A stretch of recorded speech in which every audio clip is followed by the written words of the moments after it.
If you're thinking of buying a home near Ventura Boulevard, you have probably heard the same thing over and over. It's a fantastic location. You can walk to restaurants, you can grab a coffee without getting in your car, and honestly, they're right.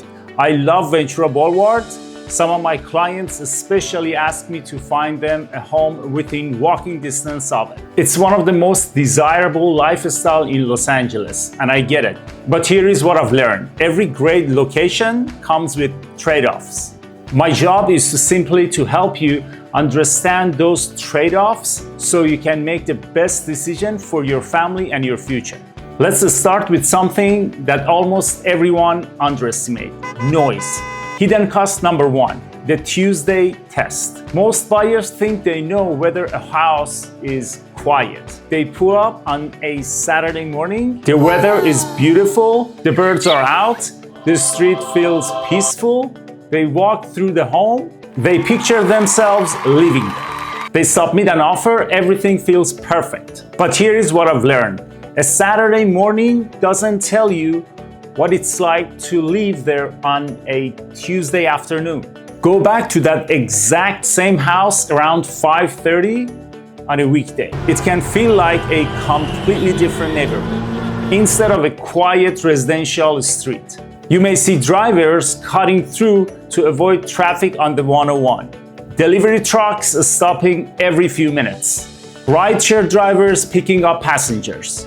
City buses accelerating from stop signs. And if you're working from home or you simply enjoy sitting outside in the evening, those sounds become part of your daily routine.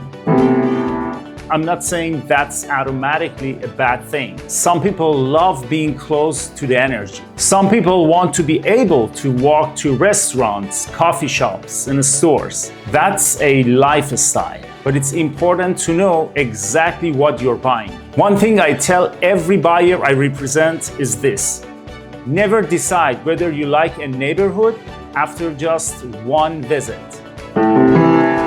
Visit in 3 different times.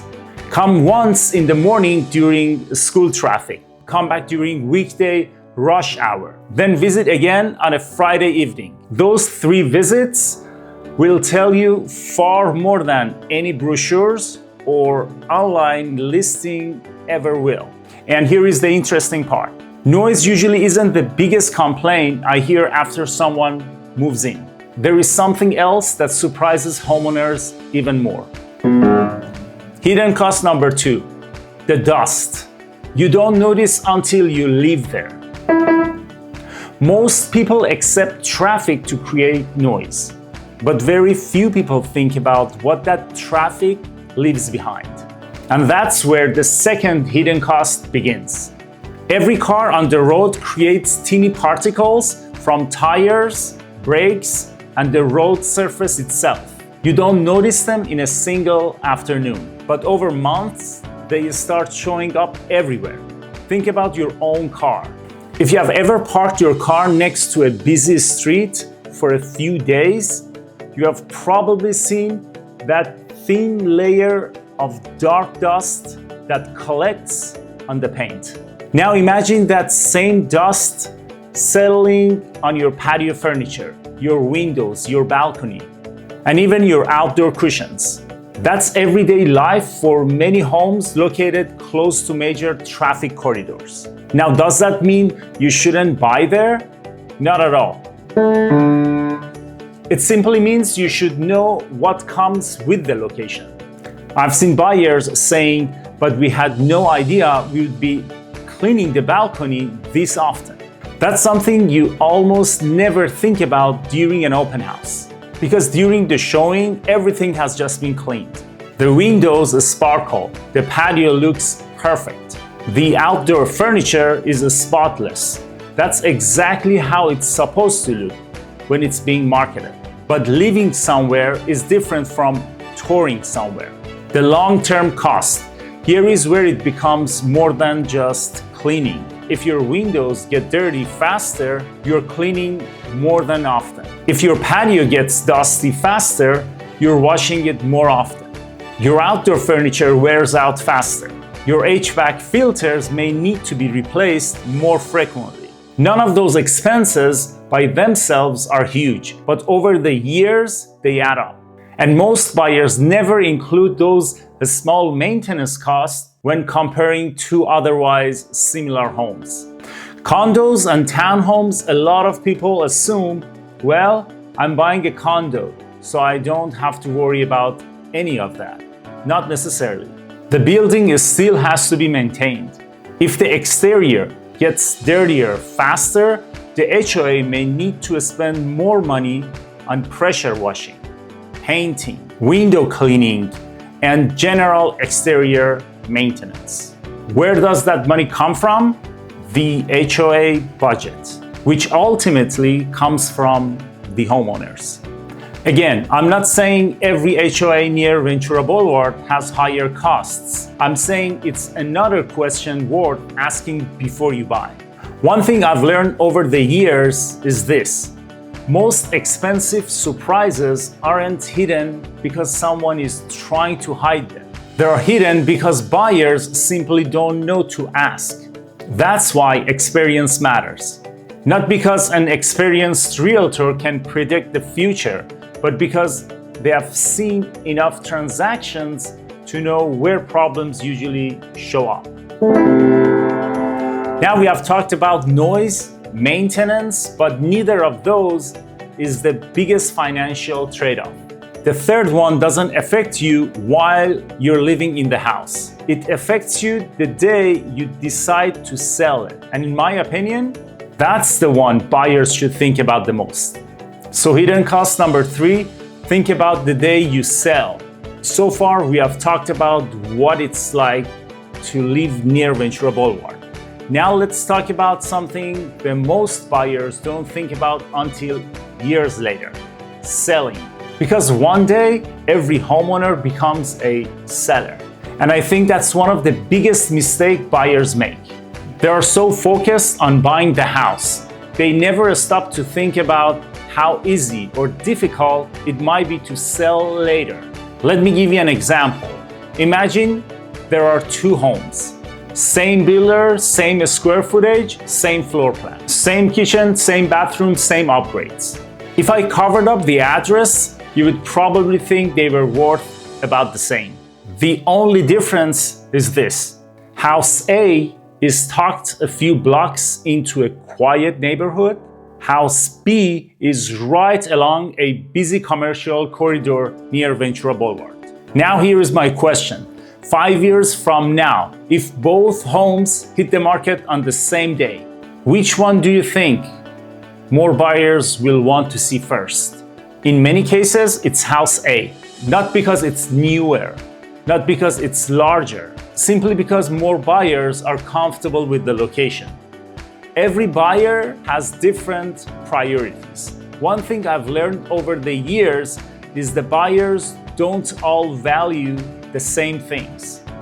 A younger professional who loves walking to dinner may actually prefer House B. Someone who works from home all day may prefer House A. A family with small children may have completely different priorities than someone buying their first condo. There is nothing wrong with either choice. The important thing is understanding the different locations appeal to different buyers.